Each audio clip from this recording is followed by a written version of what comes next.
అపవాదిని ఎదురించుడి, అది మీ యొద్ద నుంచి పారిపోతుంది. ఎదురిస్తేనే పారిపోతుంది.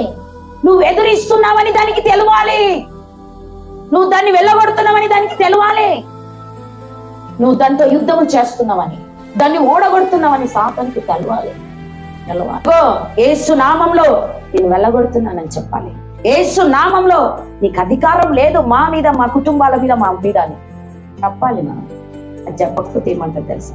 నీవే చెప్తలేవు, నీ అధికారం నీకే తెలియదు, నా ఇష్టం ఉన్నట్టు నేను మీ ఇంటిని ఏలుతానంటది. అది ఏమంటే దేవుని సన్నిధిలో పొందుకున్న అభిషేకం, దేవుని శక్తి, దేవుని ఆత్మ అభిషేకమును ఏం చేయాలా? మీరు వాడుకోవాలి.